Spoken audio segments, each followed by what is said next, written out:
agent. We have an amazing panelist here with us who has all of the great advice that you would need to know to make your business grow and thrive in any season. So what is YPN? YPN is the Young Professionals Networking. It's under the National Association of Realtors platform as a committee. And our whole mission is to connect real estate agents and affiliates in our real estate industry. So today we're going to have a learning event on what worked for you. We have Joe Bird, we have Shirley Matlock, and we have Chance Hazelton, and they are amazing. So make sure you have a pen and paper. There's going to be some great nuggets that you're going to take away from this. And we want you to participate. Please put your comments or questions in the chat box, and we're going to go ahead and get started. So what we're going to do is we're going to have all of our panelists introduce themselves, and we're going to ask them their name, the company they're with, how long they've been in business, right? And something funny or memorable that has happened in real estate. So we're going to start with Joe. Awesome. So Joe Bird with RE/MAX Advantage Realty and team leader for the Pakula Professional Team. I've been an agent for about 9 years. And then the funny story, so my wife had hip surgery about 1.5 years ago and had to take the kids on an appointment. And I've always tried to, be professional and not have the kids with me, but there was no choice here. And they're awesome past clients. So we're going around, we're looking at houses, and the kids are of course bored. We get to a farm up in Westminster and go to pull this barn door open, and a giant bat just falls down to the ground from the back of the barn door and just starts screaming. It's like summertime, it's like in the sun screaming. So my kids think I have the coolest job in the world. Little do they know, right? Right, exactly. I mean, I deal with screaming things all the time. Yeah. Usually sellers. Yeah. How fun. Shirley. Yes, my name is Shirley Matlock, and I've been in the business about 29 years. I'm currently the president for the Howard County Association of Realtors. And I can't remember a funny story, but I have quite a few memorable stories. I'll just mention one. I was showing, this is probably in the 90s, I was showing a townhouse in Columbia, and my clients pulled up next to me, and we saw people coming out of this townhouse rather quickly. So we didn't think anything of that. We went in, and as soon as we went in, we smelled this strong, strong odor. And the agent passing, she said, "You won't be able to stay in the house." Well, I went in, and my clients went in, and it was a strong odor. They left. And I thought, this odor is not a typical odor. It felt like something had died in this house. So I tried to figure out where it was, and I went upstairs. It was a vacant home to begin with, but I went upstairs, never found anything. But I'll tell you, my eyes were burning. I mean, it was very difficult. So of course, when I got back in the car, I called the agent right away and said, "I think you need to get to your house. Something is wrong with this house." So just a lot of different things happen when you're showing a house. That's just one thing that I remember. So. Wow. Yeah. Mysteries of real estate. Yes. And Chance. Hi, my name is Chance Hazelton. I'm with RE/MAX Aspire, and I'm going into in my 3rd year of being an agent. And I'm a solo agent, and now for the icebreaker. At first, I was thinking of, one of the times that I crawled in through the window because someone broke the key in the lock, and then the bat instance reminded me of what happened actually the beginning of this year in February. And I met a client at a house in Annapolis that was a flip. The door was cracked open. There wasn't any cars. So I called the agent, was like, "When was the last time someone was here?" And they said it wasn't since yesterday. And I was like, "Well, your door's open. Number one, I'll go in and investigate before my clients go in."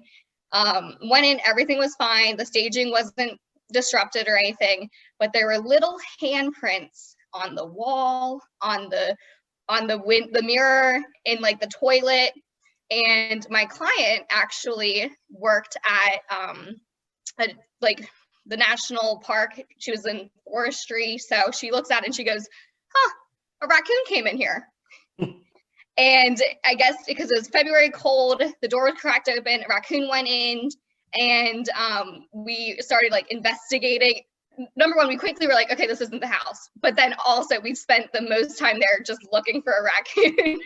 And like we were looking at everything that he did, trying to like track where he went, and he had crawled into the bathtub and like had played with the tub faucet. He had opened a toilet. He had handprints on a window trying to get out. And it was like cute, but also alarming because we didn't find him. So I called the agent and I was like, I'm going to leave the bedroom window a crack open just in case he is still inside. Because there was like staging boxes holding up beds. Like we didn't know, there were so many places he could have hid.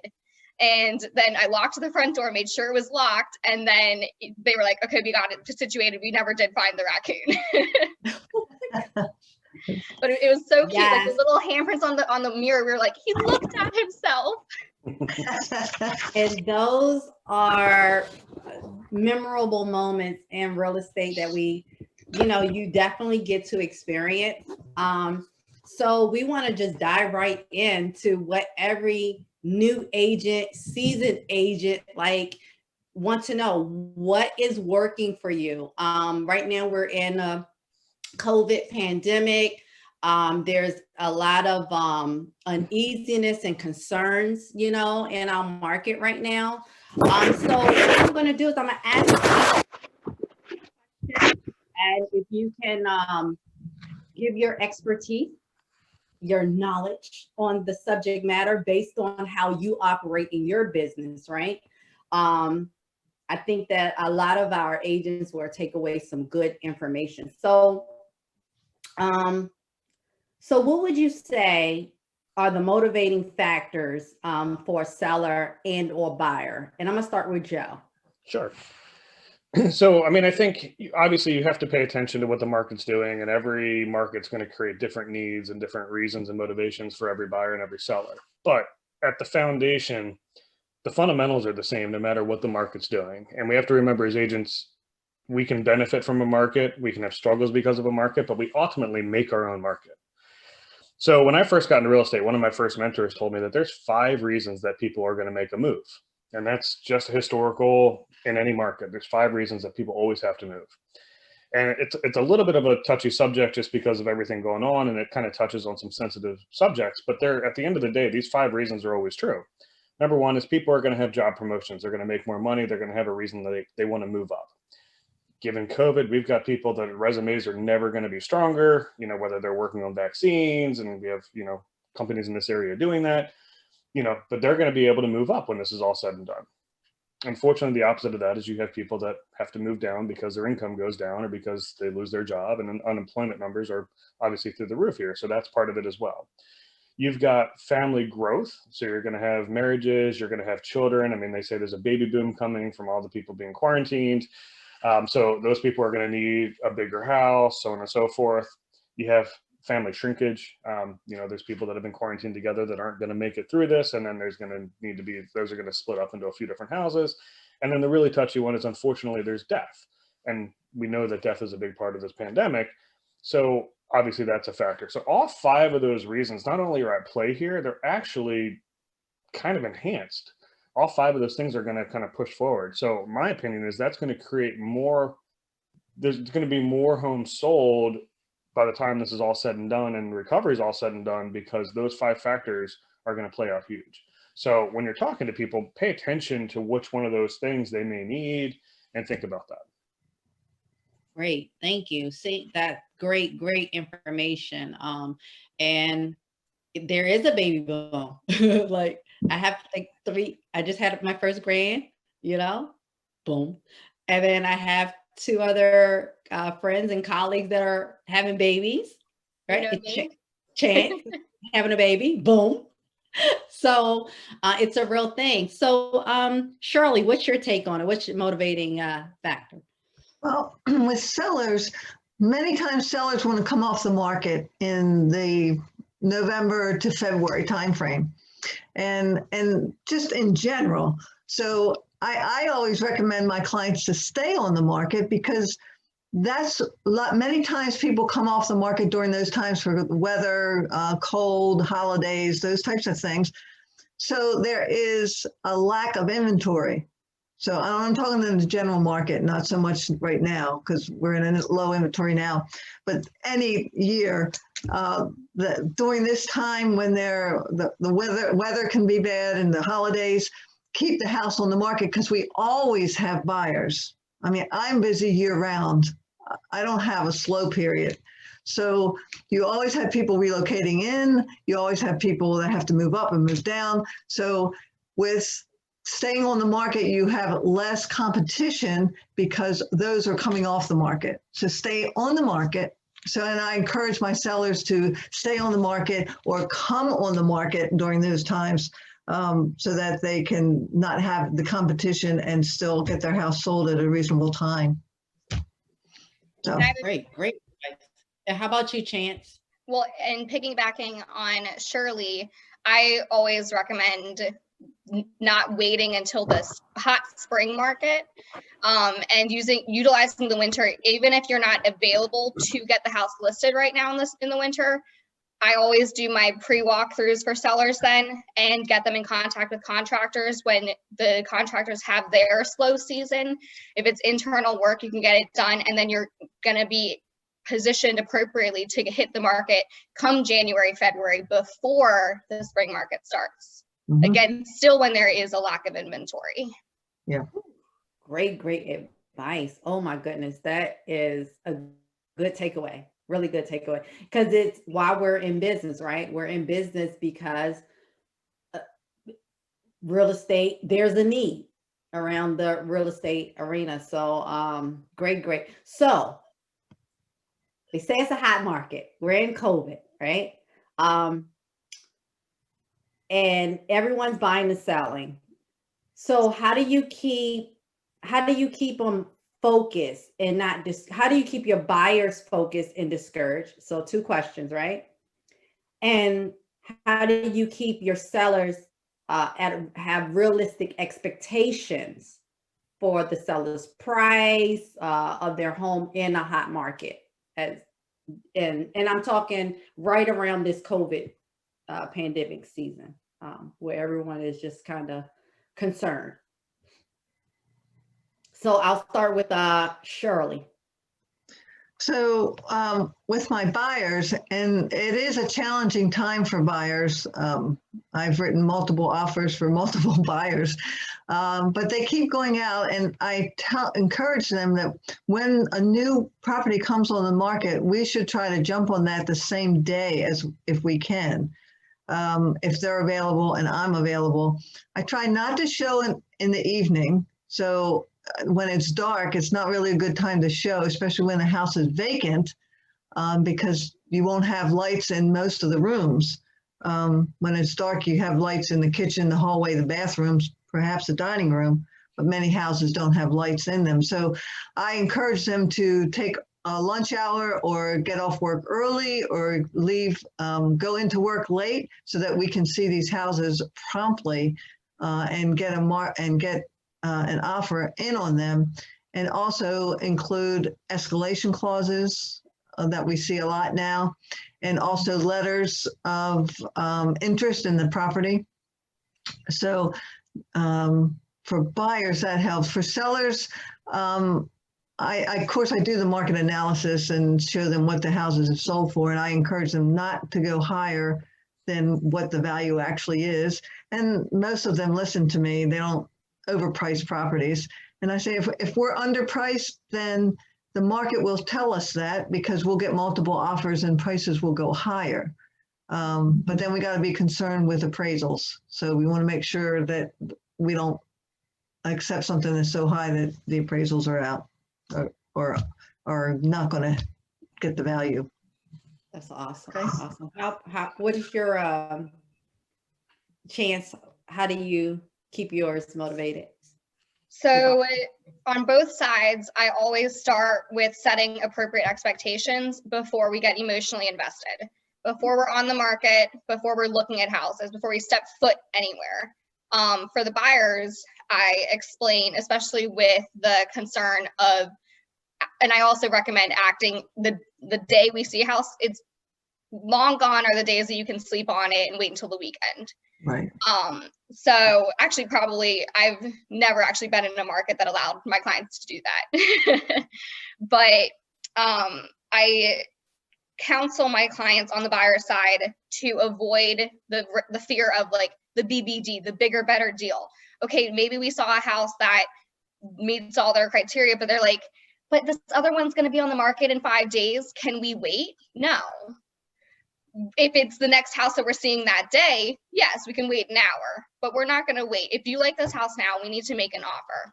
Worst case scenario, if you wake up the next day and we need to rescind our offer, we can do that, but we're not going to have an offer out there and then go to see the next house either.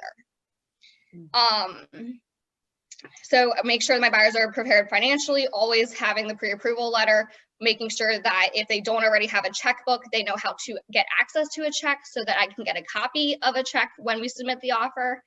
I also on the agent side recommend talking to the listing agent in advance of seeing a house if you're certain that this is going to check a lot of their boxes, to see what the seller might be looking for. It might be the highest and best offer.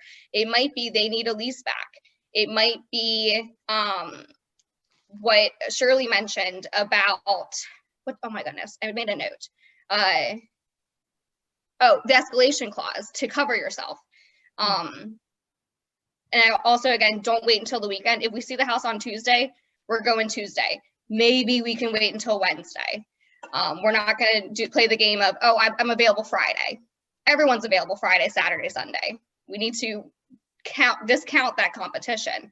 On the seller side, I agree with making sure not to overprice or underprice. And again, if my clients want to overprice, I put my foot down and either say no, or okay, if we list it and within 24 hours, we don't have any showing scheduled, we're changing it immediately.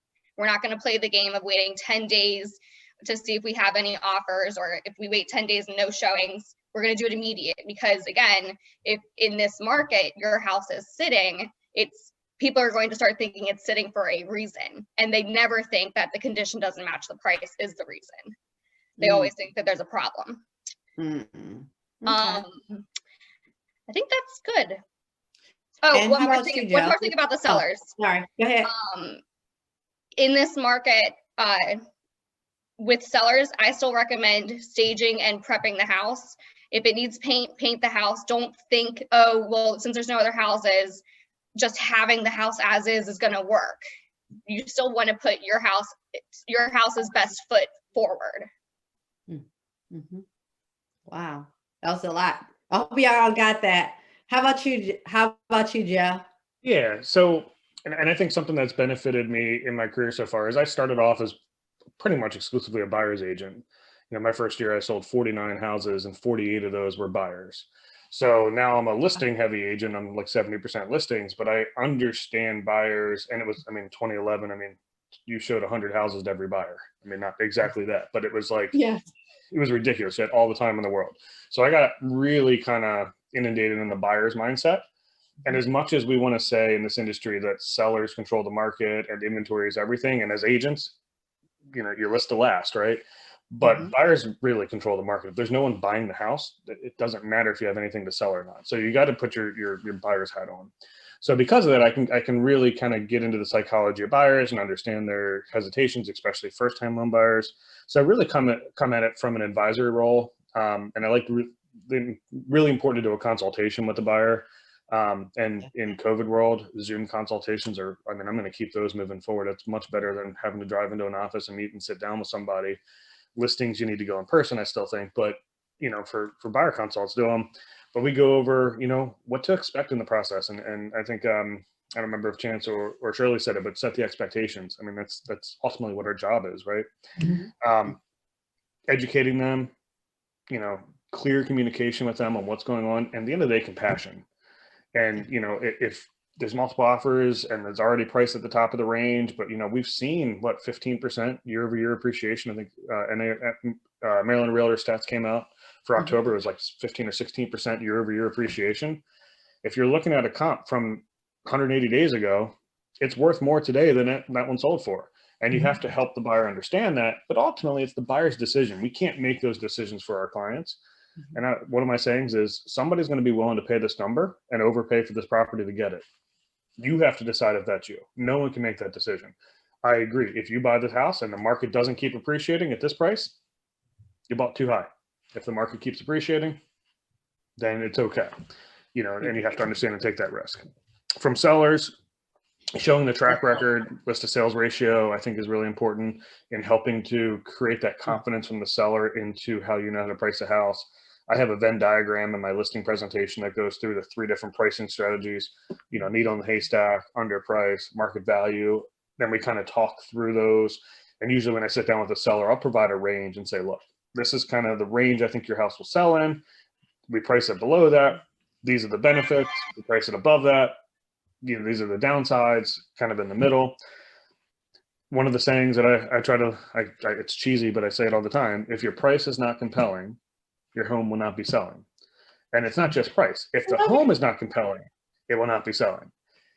And that's even in this crazy market where everything's flying off the shelves. If it's just a vanilla house at a vanilla price, it's not going to have the same impact as if it's either an amazing house at a strong price or a vanilla house at an attractive price.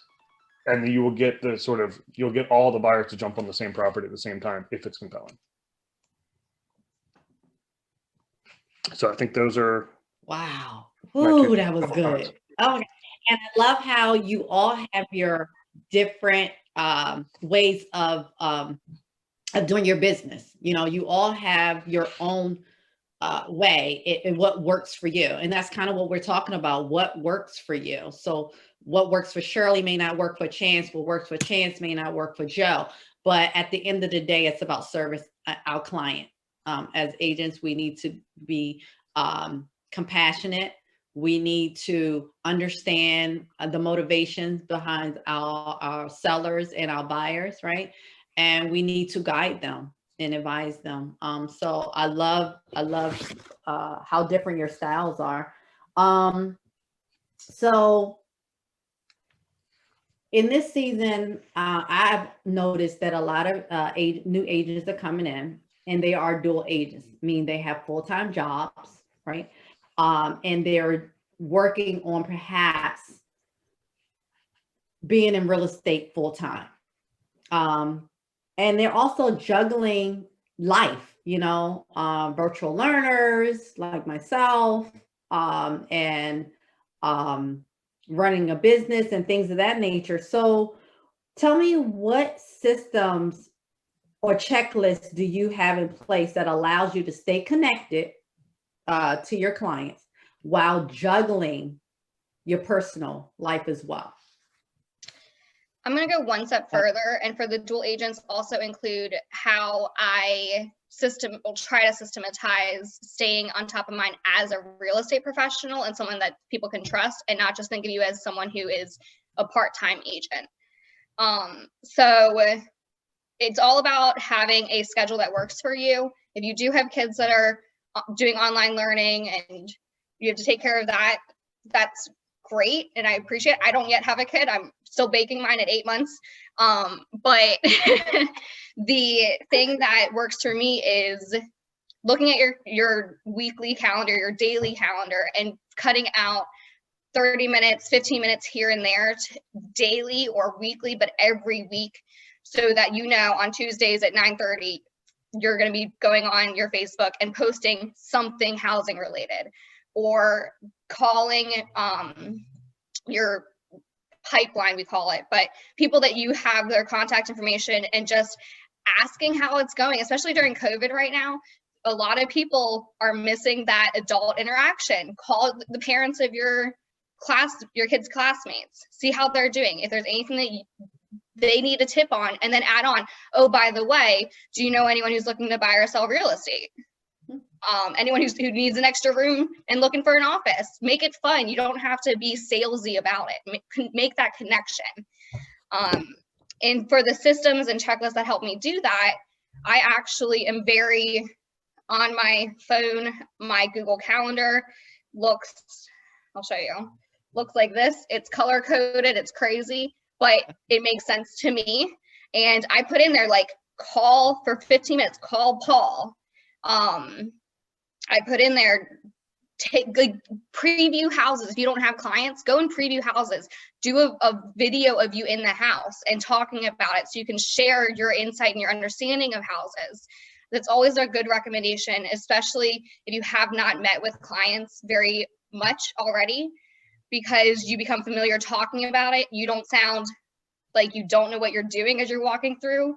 And talking to the camera, there's already, if you're not good at it, there's the expectation that it's going to be kind of awkward because you're like making a joke again, fumbling around with it, but you get it out of the way. Good. Okay. And I did email over to HCAR some of the other tips and tricks and tools that I use for that are free apps or cheap opportunities that help me track it.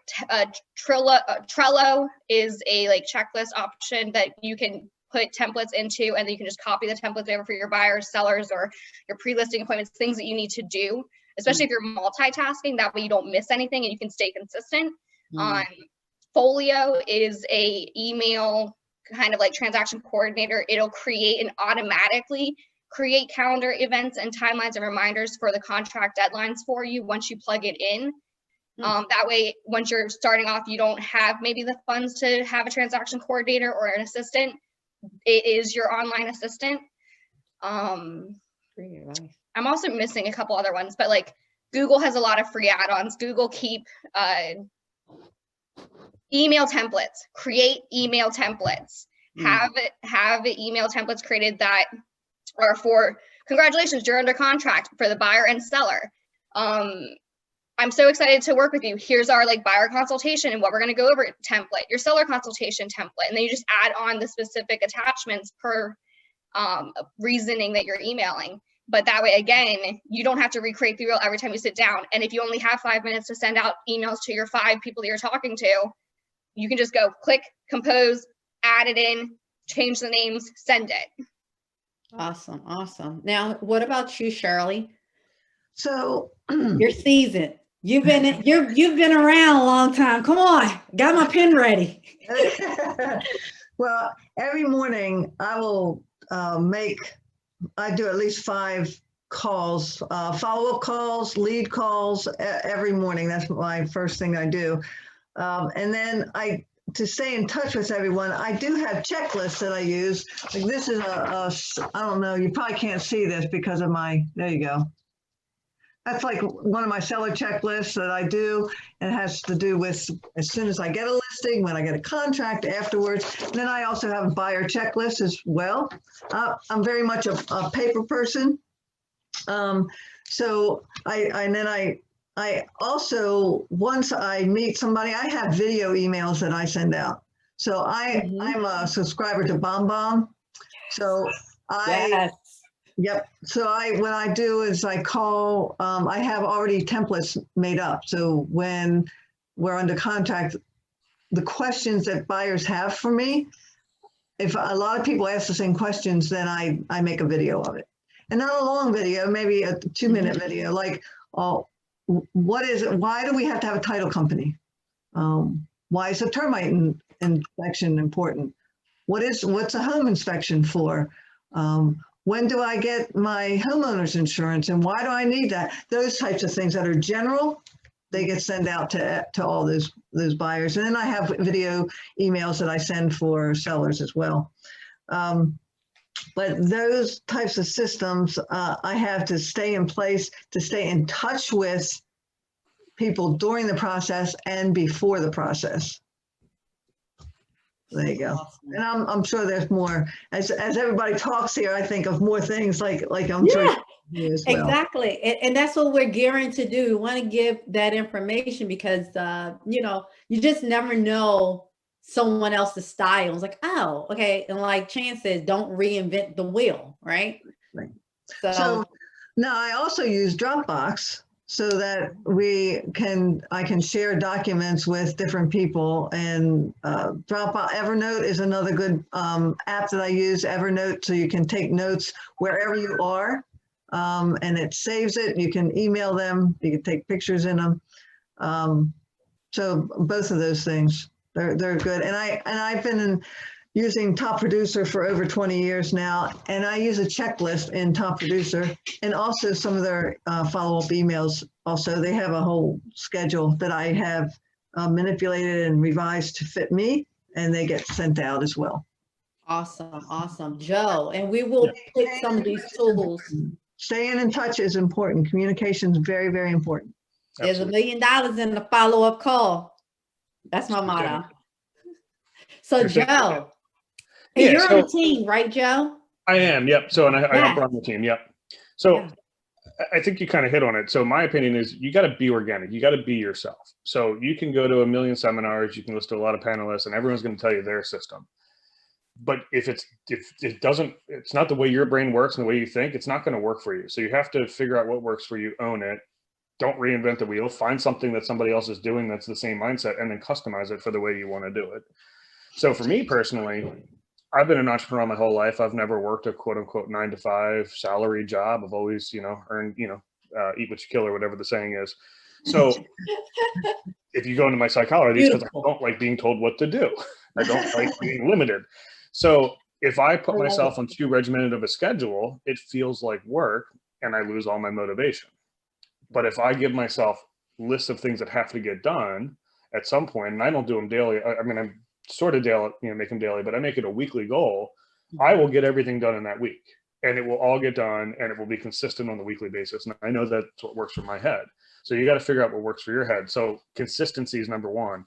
So I make 50 calls a week. That's 50 calls to past clients, 50 calls to, lead follow-up, basically 50 calls to anybody I'm not currently in a deal with that I want to get business from.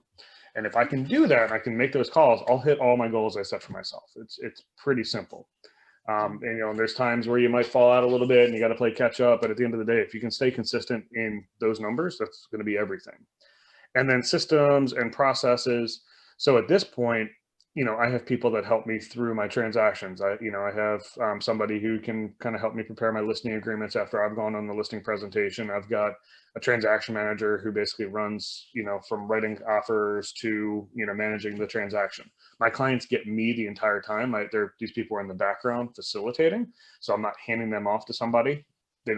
I tell them about these other people, but if I didn't, they would never even know they were there because they get me the entire time.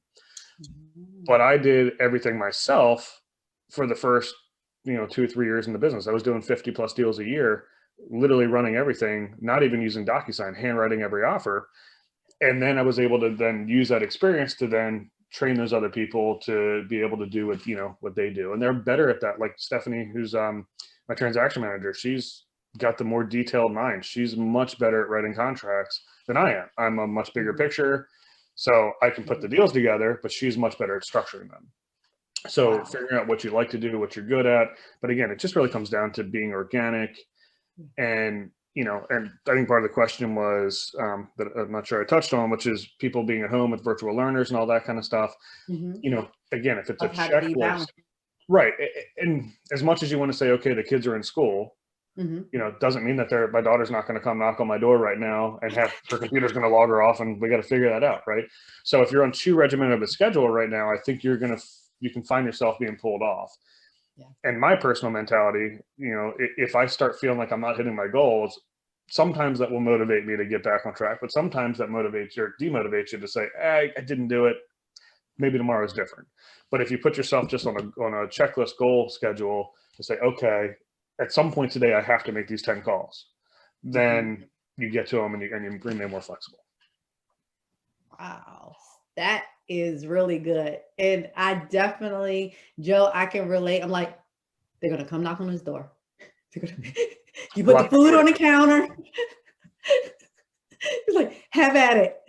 So that was great. That was great. So Joe, I want to kind of veer in, because we were talking about dual career, and some agents come in and they don't know whether to go solo, or be on a team. So I want to ask you, because you're a team. What are the benefits of being on a team that you found, right? Sure. And just, do you gain more or less? Are you motivated more or not? Like tell me what it looks like to be on a team. Yeah. So, and I think it goes back to what I just said. It's got to be your personality. You know, if you've got the type A raw personality, a team's probably not the right fit until you can build your business that you start your own team, right? Yeah.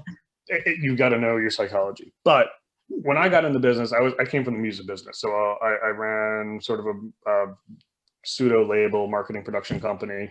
I played in bands. I did all that and had a lot of experience doing that. I won't say success, but experience doing that. And I got out of that and I got into real estate because I wanted to have a family and I wanted to actually earn an income. And music, you don't. So, but I was, 28 years old or whatever it was, 29 years old, and all my friends were musicians. And I don't know if you know anything about musicians in their late 20s, they don't have money to buy a house. It's just the truth. So none of my sphere, I didn't have a sphere that were ready to buy a house. So when I looked into getting real estate, and actually Shirley is one of the people that got me into real estate, and she put me in touch with the Pakula team. I looked at it and said, okay, I can go off and do it on my own. I know how to run a business. I can do all that, but where do I find clients? I don't know where they are and I don't know what I'm doing. So a team to me was the right fit. I could learn under somebody, get a mentor. They would teach me in the business. And frankly, my goal when I joined the team was to join the team for a couple of years and then go start my own team and start my own business doing it. But the team just provided such a great atmosphere, and our specific team allowed room for growth. I never felt like there was a ceiling, like I was going to max out. I was able to hire assistants and buyer's agents under me within the team. So it was more of a collective, if you will. And, what I think you get out of that is you get the mentorship, you get somebody showing you, somebody that's bought into every deal, that's, training you on those. You get camaraderie, you get the sort of overall goal, you're all working towards it. But every team's different. So when you're looking at individual versus team, it's not just those two, classifications. There's a whole lot of different team models that you can look at and find one that fits. But again, it really just depends on what you're doing. And at this point, I've moved up. I'm helping to run the team. So, again, in our team, it wasn't like a ceiling where I couldn't go any further. I was able to push up from there. So you found growth within the team. Absolutely. That's awesome. That's awesome. And how about you, Shirley? Have you been on a team? Have you always been solo? I have always been solo. But I have had an assistant, oh golly, 10, 20 years, at least 20 some plus years. I've always had an admin person because I realized that, I couldn't do it all. I needed the help to be able to be more successful. And then I also have a virtual assistant who does all my marketing. So I push that aside. I don't do any of the marketing or any of the admin. So, but basically I'm a solo agent. Awesome. And what about you, Chance? Have you always been on a team or solo? So I've always been an individual agent. For my first year and a half, I was like solely individual and I did everything and I wore myself down. In the last year and a half, I learned to add on and relinquish or delegate certain tasks that Joe was mentioning that some people do better. I'm sure everyone's heard of like transaction coordinating companies that you do per transaction.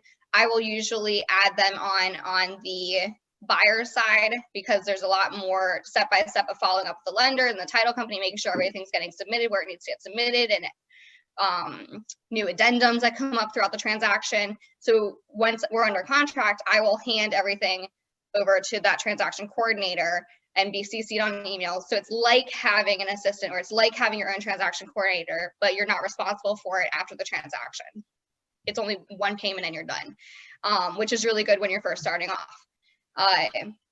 For the sellers, I'll usually handle it because it's much easier, a little bit more simple, for me at least.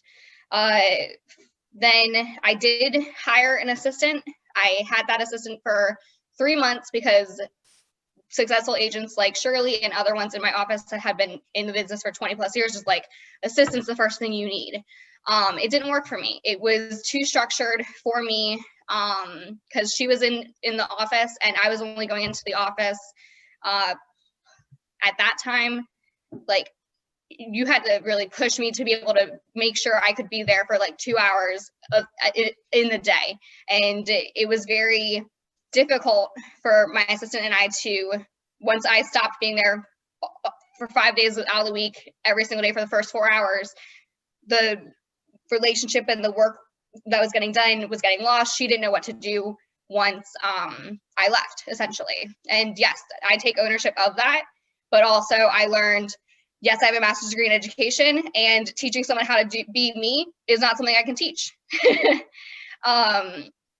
So I instead, we parted ways, and I also found out she wanted to be an agent more than an assistant anyway, so it was a blessing in disguise for her too. But adding on per transaction activities or systemizing, and you can outsource your social media. It doesn't need to be a VA. You can hire companies that will do it for you for a monthly fee.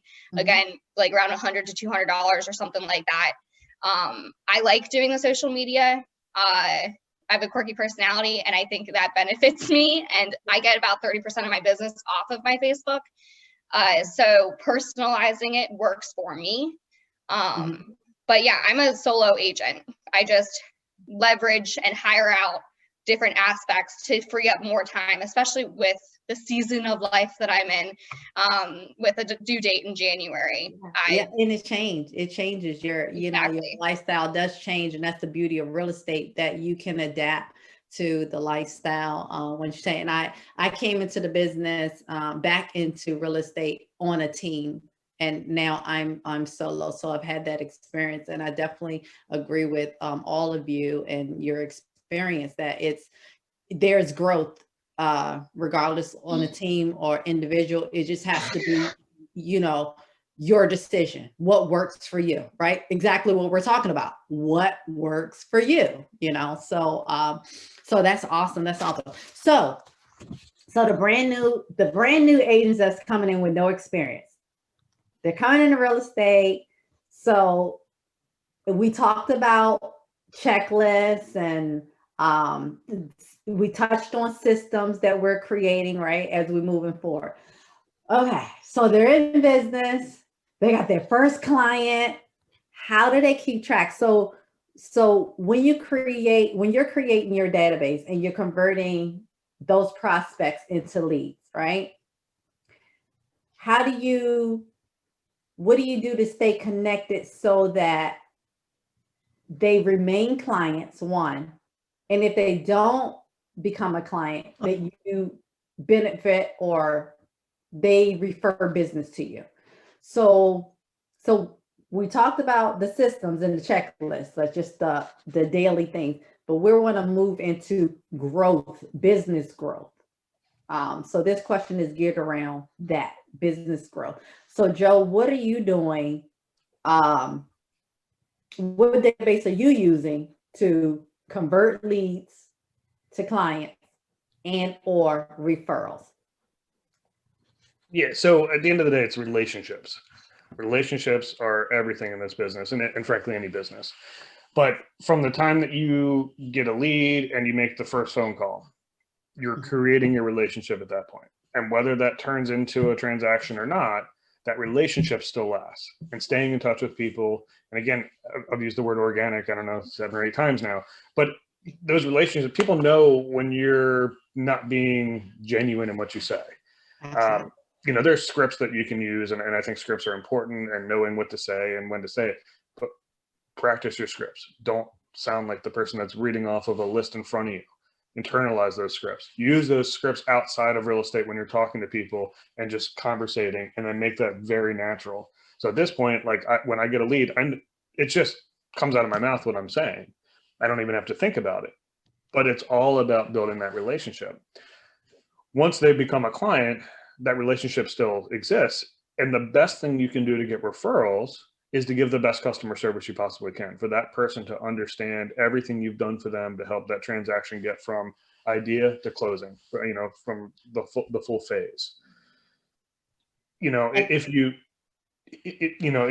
can really focus on everything that they need to do. But on that note, the perfect transaction doesn't breed a referral. So what I mean by that is, if the transaction goes off without a hitch, They call you up. It's a Zillow lead. It comes in. You call them. You show them a house. You write an offer. It gets done. Inspection's perfect. You get the appraisal comes in. You get the settlement 30 days later, and it's one of those transactions that you hope for, where it's like, oh man, settlement day. How'd that happen? That consumer doesn't really understand what you've done for them. Understand the little fires you put out to make that a seamless process. So expressing the story of the transaction to the client without stressing them out, I think is really important. And then they understand everything you did for them, and then they will come back to you. But the key isn't just best customer service. It's following up with them, staying in touch with them, loving on your people. As simple as making calls 2, 3, 4 times a year to your database, to your past clients, and say, hey, just wanted to check on you. How's the house? How are the kids? How's work? So on and so forth. And then you have to convert that conversation to, and anyone else that's thinking about making a move. But doing that in a very natural way, that it's not it's a sales call. They know you're calling for business. Yeah. But you've cared about them and you remembered some details about the transaction or about their house or about their family, and just staying in touch. And for you, it sounds like asking for the business after you've established that relationship. It doesn't feel so, give me business, give me business, give me your business. Tell your friends about me. It's not so aggressive, if you will.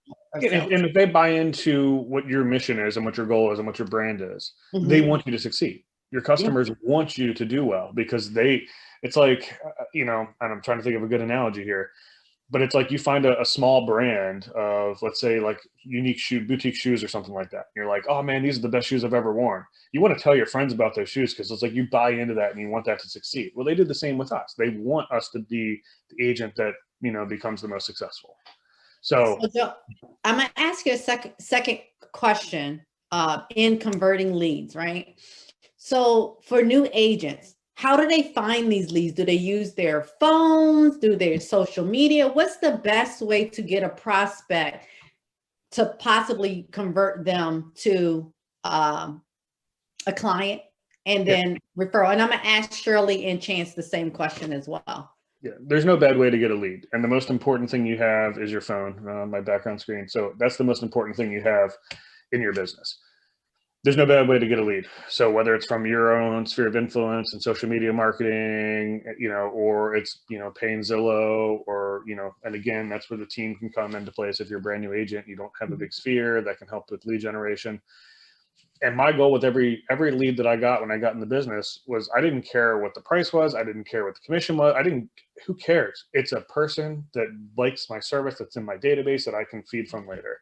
And at this point, I'm 60% repeat business, or sphere of influence business, from that database that I built just out there, selling $100,000 house, $150,000 house. It didn't matter. It's just people that get added in.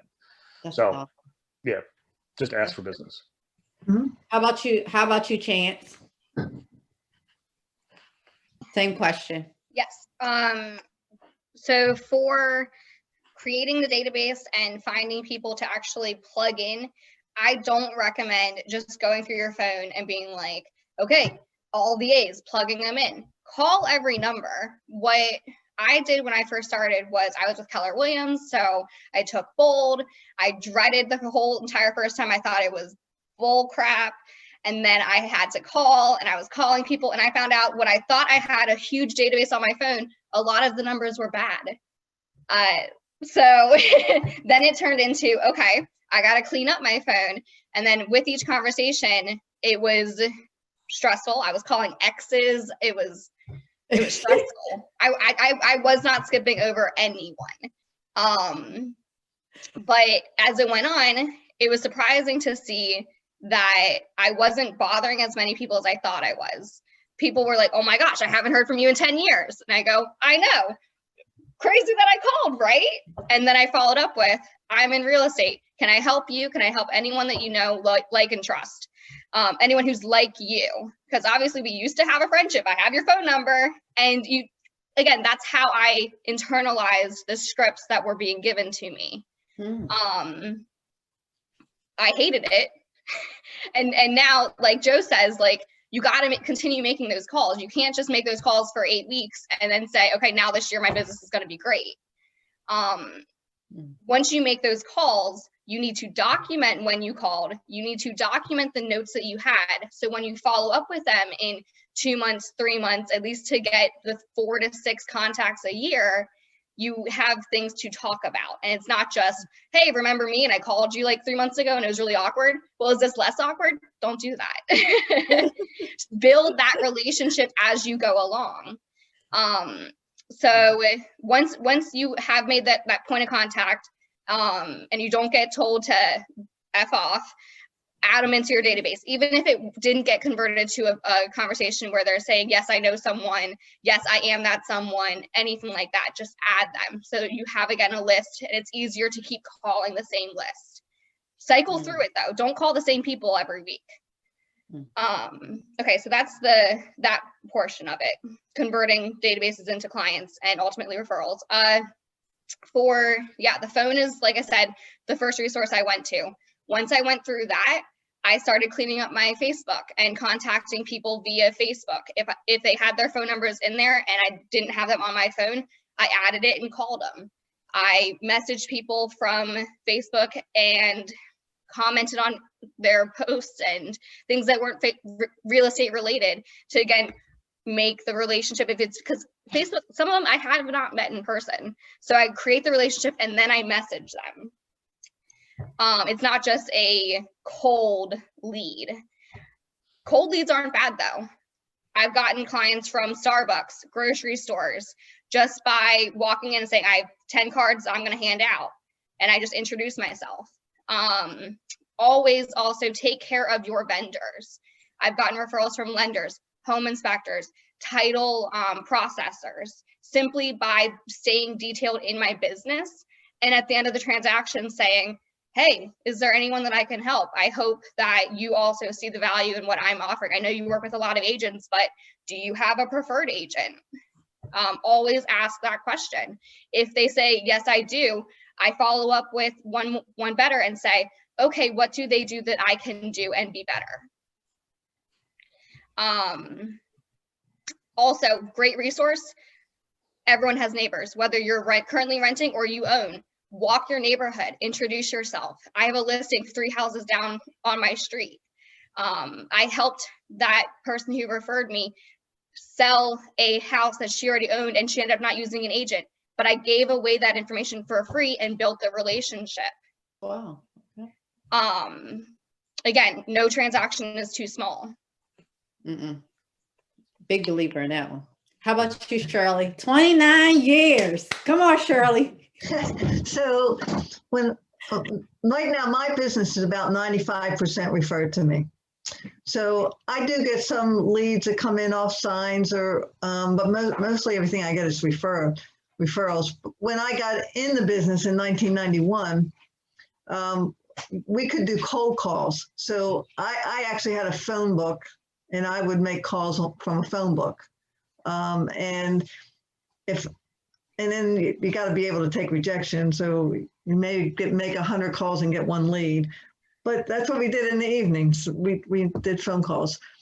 Then I would take that and I would, of course, I'd call them. When I talk to them, I'd find out if they're interested, what their time frame was. And then that's how I developed my database, from those calls that I got. And then as that database grew, I created a newsletter. So I started a newsletter in 1998, and it was mostly real estate related. And it was a form real estate letter, but I got feedback people saying, I'm not interested in a real estate newsletter. So I changed that.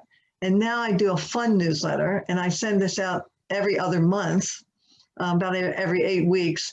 And it's not really real estate related. And it says, it goes to current clients, past clients, leads, prospects, also agents that have referred me from around the country.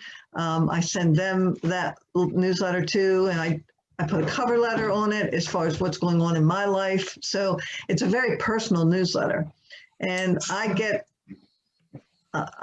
leads off of that newsletter all the time. And I get people that say, I read that and then I send it on to my sister in Massachusetts, or teacher will say, "Oh, this is so good. I send it back to my principal." And so I get a lot of feedback on my newsletter.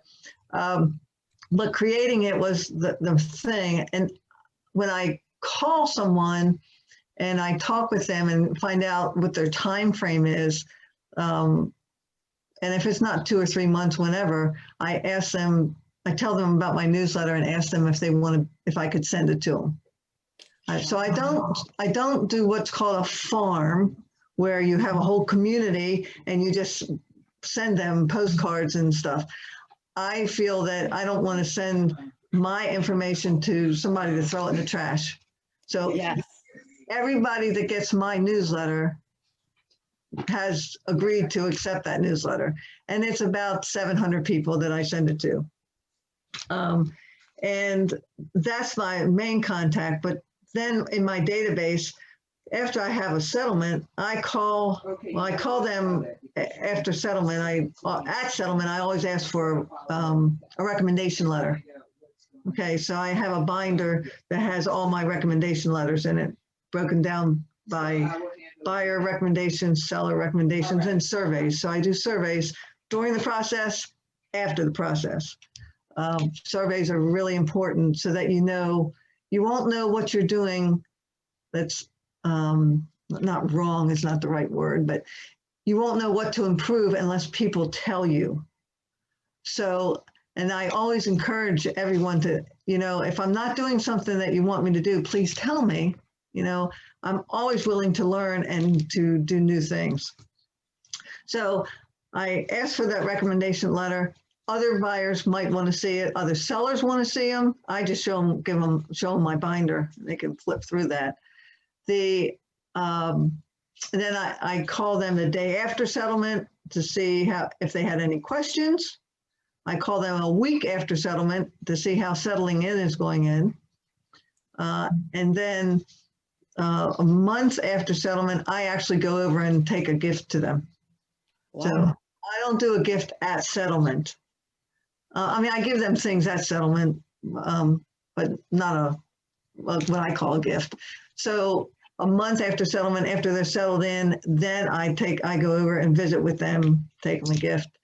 And then 2 months later, I call them because at settlement, I give them the homestead tax credit application and I explain to them what that is. So 2 months later, I call them about that. And then they go on to a schedule where I call them every 6 months. So people get a call from me every 6 months. And I know their birthdays. So because when I meet with a person the first time, I have a form that they fill out that has their names, address, kids' names, birthdays, anniversaries, hobbies, favorite restaurants. So I have all that information. So everyone gets a call on their birthday and they get birthday cards from me, either in the mail or electronically, because some people don't have emails. So they always get that touch. So that touch for their birthday is for everyone. And sometimes I'll sing a happy birthday and text it to them. So I'm gonna make sure you have my birthday. So I text that, and that's pretty neat. I enjoy doing that. But that's great because you're showing from prospect to client, follow up, and that is why your clients refer business to you. Mm-hmm. So you're showing the value throughout the process. Like Joe said, relationships are very, very important. So, and by creating it from the very beginning and just staying in touch and showing you care, you call on their birthday and you're calling to see how everything is going. One of the times they called, they said they were out of a job. So of course, a couple months later, I'll call and see how things are going, that type of thing. But you just stay interested and keep your relationship. Chance, you wouldn't. And I have a couple I do a lot of the things that you did, and I also took notes. Thank you. And I also have a couple additional ones. I email the homestead tax credit application again at 6 months because that's when they're actually eligible. And then I also will call to get their authorization code for them, because it's very difficult to find it on your own. And I include that in that email. Then I will email in January their ALTA, and I make a joke about, just to make sure you don't have to dig it out of your folder or it got lost in the move, here it is again, send this to your tax accountant, or you have it for doing your own taxes. I do the digital version of your recommendation and reviews, and I have, again, another template where I have the 4 different websites or links: Google, Zillow, on my personal website, and on Facebook. And I say, please go online and complete this. I will send that in the middle of the transaction, and then I remind them at the end of the transaction. When I do make calls, I also, or when I do the kind of buyer consultation, I'll ask about birthdays, yes, but also anniversaries if they're married, and contact them then, because a lot of people don't congratulate outside of the marriage for an anniversary. So it's another kind of like, oh, they care, but it's systematized. It's on my calendar to do it. And then I also send, I do a gift at settlement, and I do a home anniversary gift annually. And I also do like a Mother's Day mailer. I will sometimes deliver certain things if there's big life events, babies born, or things like that. Because again, I friend request all of my clients, because that also helps me keep in contact. And then if I do have a down day, or I'm like, oh, I have not been making my calls, I'll call about something that I see on Facebook, and that'll be my reminder. That's awesome. That's awesome. And this is all building your client base to referrals, so you can be like Shirley, like referred, like, I don't know, yeah, new business, great, it's all referred, you know. So and it shows the value that you bring initially to your clients, and the consistency you project throughout your business, you know, year after year after year. So that's what's working for you. And referrals build quickly. Absolutely. I did a lot of calling in March when we weren't sure how the real estate market was going to go. And the more pregnant I got, I kept saying, okay, well, I'm going to back off, because I don't know what's going to happen near the end of the year. And honestly, a lot of what I'm saying is I'm preaching more than what I've actually done. Like, I've not been making my calls specifically because of the referrals and the contacts that I've just been maintaining with the pipeline and expectations of the clients that I was in contact with at the beginning of the year. I've tripled, no, not tripled, but the times 150% of my business or whatever for this year. And in December, I have 11 settlements, and I have not been following what I could have done. So the business could have been better, but again, I don't know if 8-month pregnant Chance would have appreciated that. And it's still about, again, building that work-life balance. And all of my business from October on has been referral based. 100% of it since October. And go ahead. So one thing I want to chime in with real quick is, and you're always learning, right? So, 9 years, it's not 29 years by any means, but you're still learning. So I saw Joey Coleman speak. He wrote a book called Never Lose a Customer. And it's not a real estate related book. It's just general customer service. But just one of those like boom moments. He's sitting there talking, to a bunch of real estate agents, and he says, look, you can say you're the customer service focused agent all you want. At the end of the day, your end date, like when you've completed your task that you were hired to do, is not the completion of the goal of the client. So the buyer's goal wasn't to go to settlement. Their goal wasn't to write a check. Their goal was to move into their new home. So when you stop your congratulations at settlement and not the move-in day, you've celebrated, but you didn't really celebrate when they're the most emotionally invested into that. And the seller, it wasn't to sell the house, it was to get to where they were going, so making sure you continue that follow-up and that celebration with them. And it's things that I did, but not, my focus wasn't there. So now I'm shifting my follow-up and my celebration into that. And that's part of our business and revamping, right?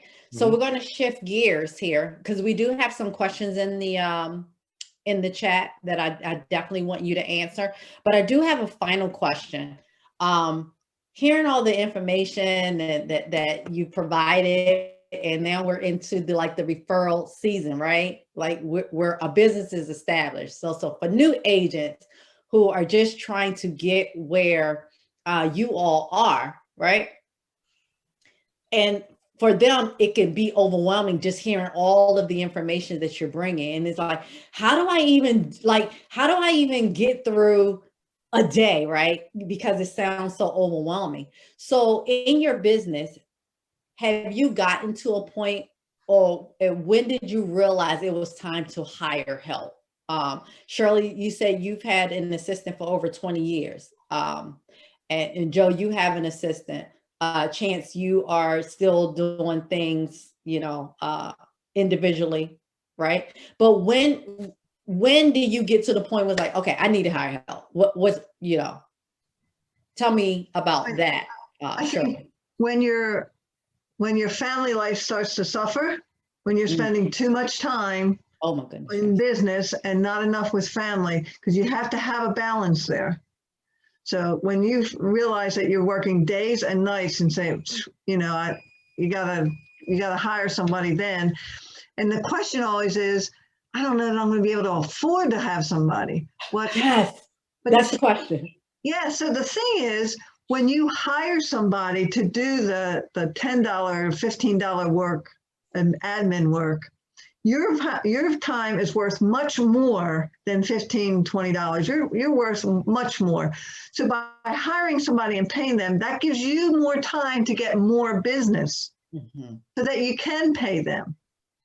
So it's a tough jump to make, because I was only in the business a few years when I hired somebody, and it was very scary because I thought, how much, I got plenty of work. I know I can, and then I got to take time to train them. But in the long run, I know it's going to help. So you got to look at it not so much as the short term as how much you will benefit in the long run to do that. Whoa, that's good. That's good. Joe, how about you? Like you mentioned that you sold 50 properties, and I know what that looks like. I know exactly what it looks like, how it feels, and and new agents like 50 properties, like you just have no idea how fast it goes. But at what point did you realize that you needed help? So my business plateaued. So not only was I, working crazy hours. I mean, I remember like the third offer I wrote was at like 2:30 or 3 in the morning in my office. I had a client that worked overnights, and I was and didn't use DocuSign at the time. It was handwritten. So I was like, all right, I'll meet you there 2:30 in the morning. I was a musician, so night hours was fine with me. But I'd be in the office till 10, 11 o'clock at night at our old Center Park Drive office, Shirley. And I'd be there, I mean, after midnight was not unusual. And, at that point, just getting ready, had a kid. It was just, this isn't really sustainable at this point. And my business had plateaued. I was hovering around 50, 55 deals a year, like 3 years in a row, and working. And the only reason I wasn't doing more business is there wasn't another one of me. There was no more time. So I was sort of forced to get some time back and to grow the business to hire after that. So my first hire was my wife, who came on to be sort of my processor, admin person. So she quit her job when my daughter was about a year old to come work at home and kind of do that, which threw all of her eggs in a commission basket, which is stressful, but awesome and rewarding.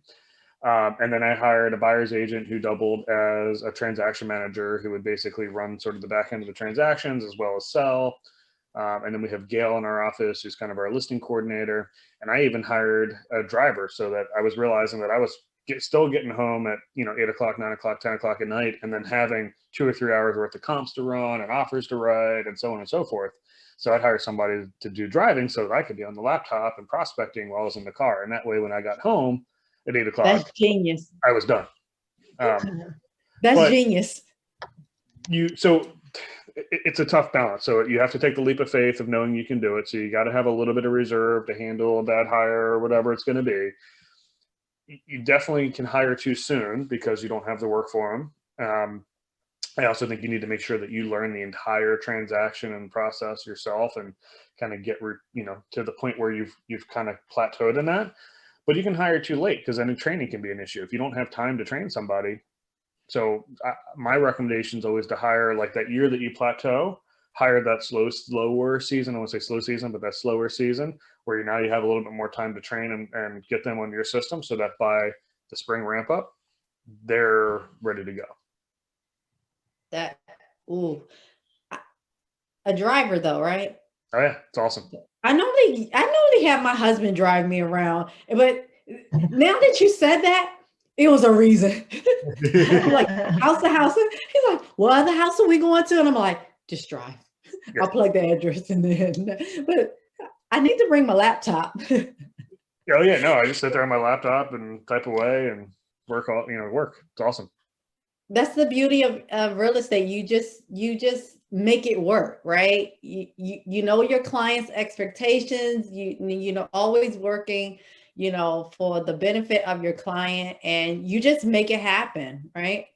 Well, So I realized on the driving thing. So my most profitable time besides actually closing the real estate is prospecting. The rest of the stuff you do behind the scenes is necessary, but it's not profitable. Prospecting is profitable. That is the most profitable act you can do. So driving, and I would drive, I mean, I put almost 30,000 miles a year on my car. So, you know, I'm driving a lot of miles, a lot of hours in a day. You know, I would average, you know, COVID miles are definitely down, but pre-COVID, I would average probably 3.5, maybe 4 hours of drive time a day. Well, that's 3.5 to 4 hours that I'm not making money, but I could be. And I can pay somebody $20 an hour, you know, give or take, whatever that number is, and I can turn that into $150, $200 an hour. So why wouldn't I do that? It would just make sense to do it. Wow, this was really, really good. I've taken a lot of great notes. Yeah, Chance, yeah. Yeah, so for me, when to hire help, because I did hire an assistant, but released her because I hired, I think, too soon, and also it was December of last year, and then she worked with me through February, and then this year timing worked out, but it had to do with like family planning, what my expectations were, and then also when I was like, you know, I don't need a full-time assistant, figuring out what help to individually outsource was my next decision.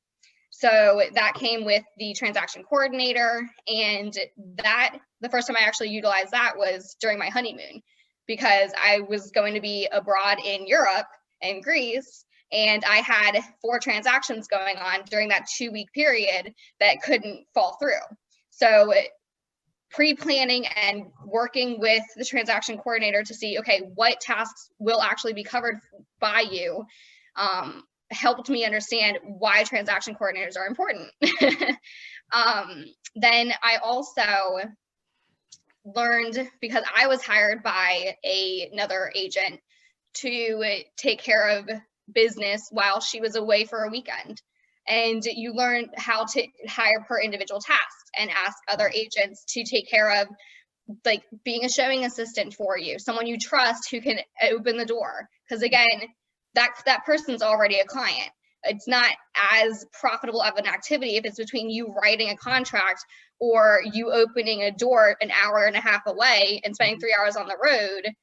I would rather be home writing a contract and send someone else and pay them per hour or per door, whatever arrangement works with them. Make sure it's a licensed person and you're not just giving out the combination lockbox to your client, but which we can't, we're not allowed to do anyway. Exactly. Follow the rules. Maryland has rules now. But there's other ways to remove yourself from that aspect. The other knowing thing, your need, basically knowing your need and knowing what you need to hire, and not just hire, right, in a sense, but you're essentially sharing an opportunity with someone else to be a part of your goal, right? well, it's knowing what you need and what you're looking to gain from it. So if your goal is to get more time so that you can do more prospecting, then make sure that that need that you just hired for 10, 20, 30 days ago, is it actually providing you what you were looking for? If not, that might not have been your need, and reevaluating. Absolutely. So we're kind of we're getting towards the end, but we did have one quick question. I believe it was answered. Yeah, it was about the escalation clause, and Joe answered that. Wait a minute, let me pull it back. Yes, it was for Shirley, and it was getting more insight on what escalation clause mean. And could you just give us a brief understanding? Well, Joe answered that. He typed up an answer in there, and I had said, yeah, that answered it pretty well. But for closing, I wanted to say make several comments. First, when you get into the business, and you want to learn as much as you can, take education, get as much education as you can. So there's free education that you can get, but of course we all have CE we have to take, but I would encourage you to take much more than what is required. The more you can take, more classes you take, the more you can learn about strategies, about relationships, how you do things, when to do things, and what things to do. And I would highly recommend taking looking into certified residential specialist designation.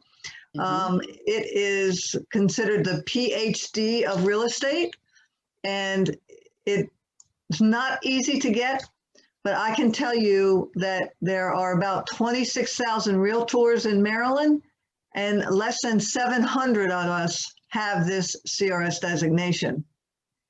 So when we go on presentations and to get this designation, you have to have professionalism, integrity, production, and time in the business. Even though you just maybe a year in the business, you can still start on these classes and get your designation. I have 12 or 14 designations and certifications. CRS is the best one by far. And you can go to crs.com to get more information on that. The second thing I wanted to mention is that another thing when you get first in the business and you want to learn, you may have a mentor, you may have several mentors, but getting involved on a committee at the local association, you will meet other practitioners. You will learn a lot just from being on a committee with other practitioners. You develop relationships with different people. You learn different things that they do that is successful for them. So I would highly recommend that you go to the HCAR website. There are 8 different committees that one might fit your interest to get involved and learn from being involved with the association. And you'll also learn what other benefits that you get from the association by being involved. So that's my 2 cents worth: education and volunteering. Yeah, I was actually getting ready to say that. Definitely get involved. And I've learned coming back into the business when I joined HCAR, YPN just kind of pulled me in, and now I sit as the chair, and I think I would, so, but I have benefited from meeting other real estate agents and affiliates and being able to actually work with them, right? I've closed at least 10 deals just by attending a YPN event, that was put together with HCAR and a collaboratory event. So social event, that was when, pre-COVID, but these relationships I'm still forming, so it costs you nothing to get involved, but it will definitely benefit your family. So this will be a replay. You can find it on our HCAR YouTube channel. If you have a colleague that's in a business, or you're someone's thinking about getting into the business, this is some great information that they could benefit from, or what, and like Joe said, be genuine, be authentic, you know, find out what makes your heart happy. I know for me, I've worked in corporate, I've come out of corporate, I'm back into real estate. Real estate makes my heart happy. I don't feel like I'm working when I'm doing real estate. And if you find something that you love, that's where your heart needs to be. So any closing remarks, Joe? Yeah, so there was a question in here from Ryan Smith earlier about what it's on the chat. What should we expect from the real estate market in 2021, new year, COVID, new president, et cetera? And obviously, I don't have a crystal ball. If I did, I'd be on a yacht, not on the panelist here. But everything that I follow, and to Shirley's point, education, and it's not just like your real estate, you know, education. It's market education. It's business education. You're a business owner. Yeah. Follow economists. So I follow Anirban Basu and Dr. Lawrence Yoon. Anirban Basu is from Sage Policy Group, and Dr. Lawrence Yoon is NAR's chief economist. Mm-hmm. There was an HCAR event, I think it was in January, right before COVID. Yes. That was awesome. Both of them were speakers. I highly recommend staying on top of it. When you go on an appointment and you can start listing off bigger picture, our total market, the national market, your clients all of a sudden you demand respect when that happens, and they appreciate that. So on that note, everything that I'm reading, obviously there's a lot of variables here, but everything I'm reading is that 2021 should probably be somewhat of a repeat of this year. We might see a slowdown in the appreciation. Frankly, 16% year-over-year appreciation is just not sustainable. We might see a slowdown in the appreciation and probably an increase in the total number of transactions made. You know, I saw Anirban Basu a few weeks ago, and basically, you know, we're going to wind up looking like a W in the recession. So we kind of rebounded. We're probably going to go back down through these next set of lockdowns, which I think are inevitably coming. But then that recovery the second half of the year should be awesome.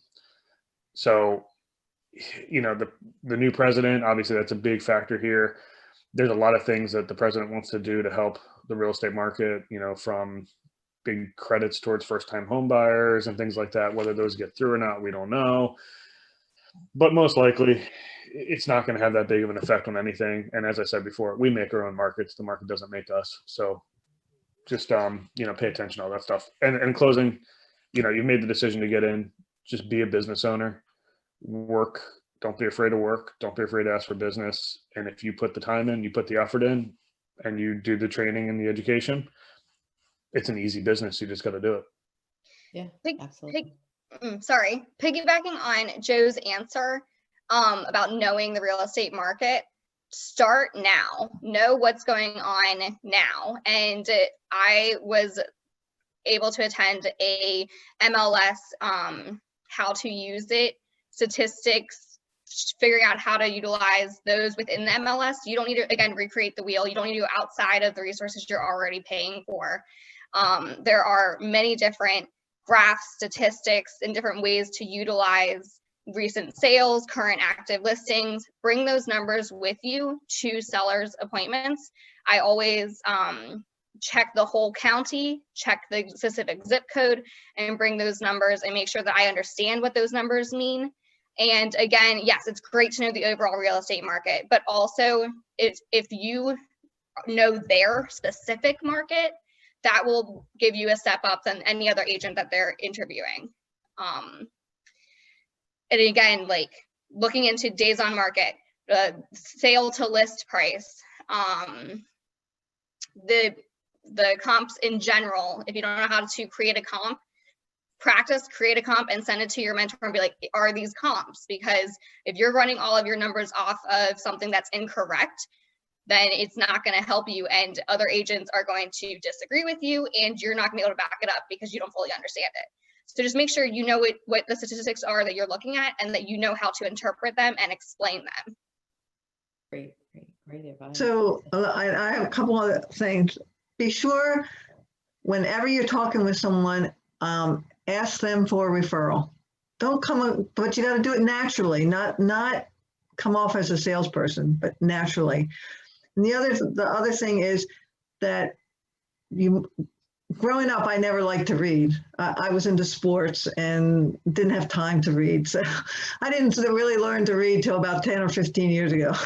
So I am now an avid reader. And and I have learned so much. I wish I would have read as a child. But two books to recommend for you is this one here. It's by Joe Theismann, How to Be a Champion Every Day. Very easy read. It's 6 Keys to Success. And the other one that I have here on my desk that I finished reading, Darren Hardy, he's the publisher of Success Magazine. He wrote a book called The Compound Effect, which was really a good book as well. Great book. I have quite a few books that I have now read, and when I finish reading a book, I do a presentation on my Facebook page, and I give a synopsis of the book, and so that anybody, and I tell a synopsis, give the author and the title and that stuff, so that anybody can, if you go to my Facebook page, I'm sure you'll see them on there. The other thing is, if you're taking pictures with your phone, if you don't use a professional photographer, or you don't have a professional camera, there's an app that does HD pictures. It's called Pro HDRX. Makes really good pictures. And then the last thing, I have worked with sellers and buyers from on other sides of the world with different time zones, and we use the app, which you might have already heard of, WhatsApp. We do that, but we also do the Skype and Google Hangouts and that type of thing to stay involved.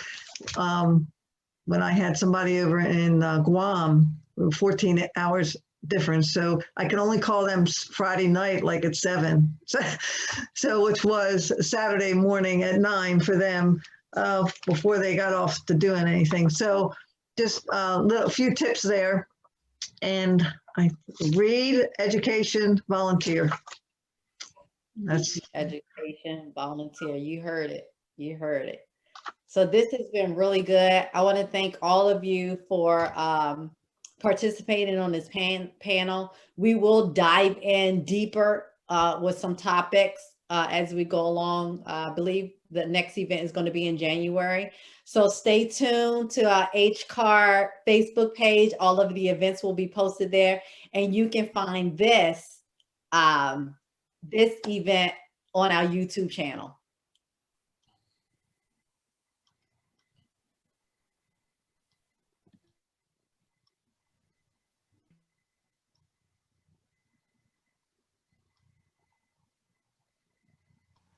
There's one thing as HCAR staff I wanted to share was just HCAR Cares is teaming up with Just One Sweater, and they're accepting donations for sweaters that will be given to people in need in Howard County.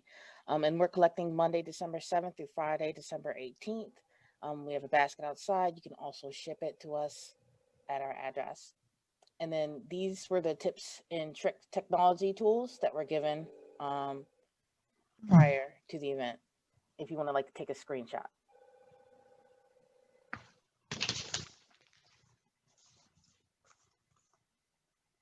I'm done.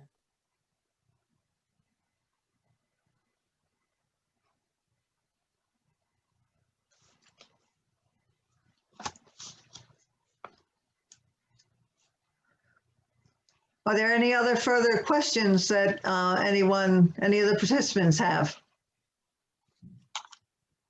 Don't see any.